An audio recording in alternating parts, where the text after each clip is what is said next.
നമസ്കാരം, today at മലപ്പുറത്തിലേക്ക് സ്വാഗതം.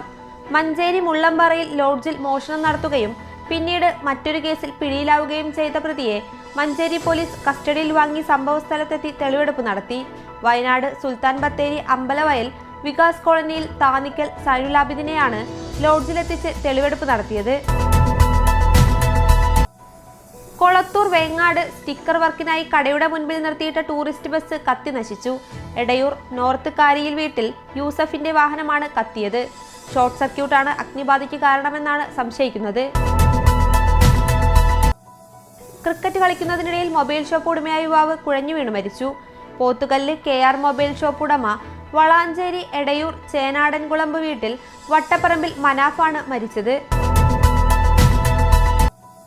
1.5 വർഷം മുമ്പ് ലക്ഷങ്ങൾ മുടക്കി പെരുമ്പടപ്പ് ബ്ലോക്ക് പഞ്ചായത്ത് നവീകരിച്ച കോതമുക്ക് കോലാട്ടുകുളം ഉപയോഗിക്കാൻ കഴിയാതെ നശിക്കുന്നു. നീന്തൽ പരിശീലിപ്പിക്കുന്നതിനും പുല്ലാമ്പി ഭാഗത്തെ ശുദ്ധജലക്ഷാമം പരിഹരിക്കുന്നതിനും വേണ്ടി ബ്ലോക്ക് പഞ്ചായത്ത് 25 ലക്ഷം രൂപ മുടക്കി നവീകരണം നടത്തിയ കുളമാണ് തകർന്നും കാടുമൂടിയും നശിച്ചുകൊണ്ടിരിക്കുന്നത്. ആദ്യ ഓട്ടത്തിൽ തന്നെ നിറഞ്ഞു കവിഞ്ഞ യാത്രക്കാരുമായി തിരൂരിന്റെ സ്വപ്നവണ്ടി. തിരുനാവായ കുറ്റിപ്പുറം വഴി തിരൂരിനെയും തൃശൂരിനെയും ബന്ധിപ്പിച്ച് ഓടിത്തുടങ്ങിയ ആലപ്പുഴ കോഴിക്കോട് ആലപ്പുഴ KSRTC ബസ്സാണ് ആദ്യ ഓട്ടത്തിൽ തന്നെ വിജയം കണ്ടത്. കഴിഞ്ഞ ദിവസങ്ങളിലായി പലതവണ പുലിയെ കണ്ടതിനെ തുടർന്ന് കോരോത്തുപാറയിൽ വനംവകുപ്പ് കൂട് സ്ഥാപിച്ചു. ബീറ്റ് ഫോറസ്റ്റ് ഓഫീസർ S സനൽകുമാറിന്റെ നേതൃത്വത്തിലുള്ള സംഘമാണ് കൂട് സ്ഥാപിച്ചത്.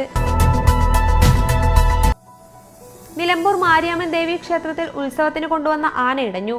ബ്രഹ്മണി വീട്ടിൽ ഗോവിന്ദൻകുട്ടി എന്ന ആനയാണ് ഇടഞ്ഞത്. ഇതോടെ ടുഡേ അറ്റ് മലപ്പുറം സമാപിക്കുന്നു. പുതിയ വാർത്തകളുമായി അടുത്ത ദിവസം കാണാം. നന്ദി.